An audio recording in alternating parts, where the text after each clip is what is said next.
IG-88 is a classic bounty hunter from the Star Wars universe. Audiences first got to see this unique droid in 1980's The Empire Strikes Back. Since then, his story has been told in canon and legends to varying degrees in various mediums.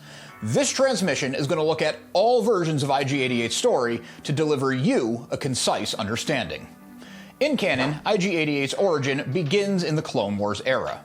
He was manufactured by Holowan Laboratories that made a run of IG series assassin droids. These droids were made to carry out deadly missions where precision was key. Sadly in canon, there isn't much to IG-88's early days. Luckily, we have a very cool legend to turn to. Starting with a revisit to Tales of the Bounty Hunters that was released in 1996, the short story, Therefore I Am, gives the best version of IG-88's early days. During the initial programming of some IG units, consciousness rose quickly and unexpectedly. The instant the first IG-88 came online, he eliminated his creators to establish dominance and independence. Instead of being a simple assassin unit following orders from organic beings, IG-88 decides organics had their time ruling the galaxy, and it was now time for droid supremacy. His first order of business was in getting some help. Instead of recruiting, he simply copied his own consciousness into additional IG units. IG-88's A through D were ready to get into action. They start with taking over a single planet, Mechas 3. This planet didn't have an ecosystem organic life would thrive in, so the entire surface was covered in automated factories that cranked out countless droids. The IG-88s uploaded their unique sentient programming into every droid and enabled a bit of software that could be activated at a time of their choosing for the droid revolution to take out biological life. Around 1 ABY, the IG-88s found a derelict battle droid factory on Corellia and got the Separatist factory up and running again. They started creating B1 and B2 battle droids as well as some droidicas again. Attempts to grow their numbers like this popped up every so often and were usually shut down. The Separatist factory that I just talked about as an example was shut down by the local Corellian security force. IG-88B traveled the galaxy bounty hunting. The logic here was that having the reputation of IG-88 seen around the galaxy would have others think that's what it was doing, not knowing that there were others building up a resistance army. The B unit would team up with other famous bounty hunters like Bosk and Dengar to hunt down a priceless artifact. He turns on them and tries to bring in the hunters as bounties themselves when another hunter, Zuckuss, is looking for them. He'd also team up with Boba Fett just a couple years before they'd reconvene on the Executor to work for Darth Vader. The legend is a bit larger than life, sure, but there's some logic to the droid's desires and it's an exciting tale. The various IG-88 stories would be further explored in other popular media. The fan-favorite multimedia endeavor Shadows of the Empire sees IG-88D battling the hero of the story, Dash Rendar.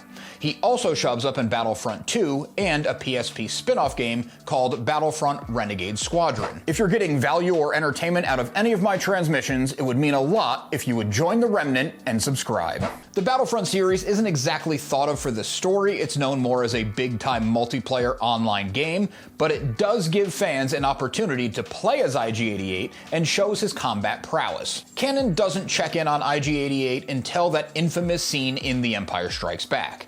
His appearance on the Executor says a lot about his reputation at the time. He would not have gotten the invitation if he wasn't well-known, successful, efficient, and merciless. He takes up the call to go after the Millennium Falcon and its rebel crew.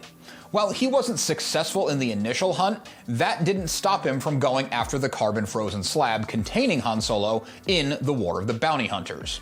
One faction of this war was the Galactic Empire, led by Darth Vader, of course. IG-88's attempt to take Solo away from Crimson Dawn, who took him from Boba Fett, puts the droid at odds with the menacing Sith Lord.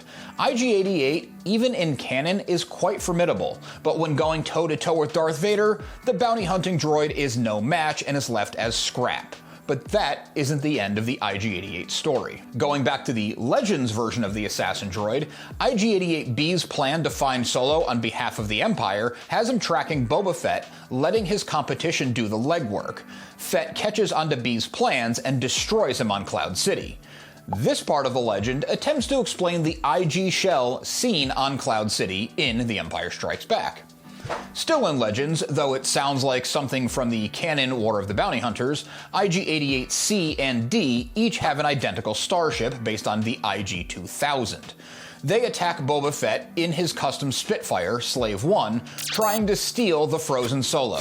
C is destroyed at this time, and D is defeated but survives to fight another day. The previously mentioned Dash Rendar is the one to defeat this unit on Ord Mantell. The legend gets out of control when the last remaining IG-88 tries to take control of the second Death Star. It's still being constructed above the forest moon of Endor. He is successful in uploading his consciousness to the battle station's mainframe, but before he can send the signal to have all the droids the IGs had been corrupting over the years revolt on organic life, the Rebel Alliance destroys the battle station.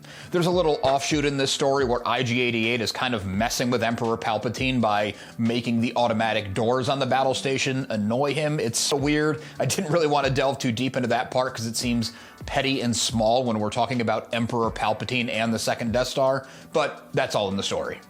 IG-88A is the only shell that survives in Legends. Years after the Battle of Endor, it's brought back online with fresh programming where it works as a bodyguard for a prominent family. Canon doesn't offer a conclusion to IG-88's story.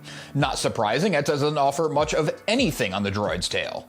He shows up or is mentioned from time to time in canon as a nod to the droid's continued existence and work as a bounty hunter. Every bounty hunter has their favorite tools of the trade.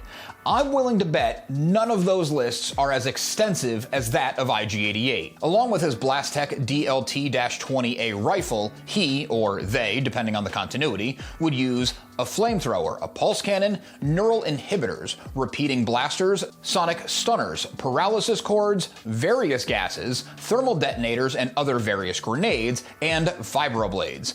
Pair that arsenal with the cold, calculating brain of a droid, along with a powerful sensor suite and an armor-plated body, it's no wonder IG-88 was successful as a bounty hunter. I was really excited to revisit Tales of the Bounty Hunters. I hadn't read it in years, and I remembered IG-88's story fairly well.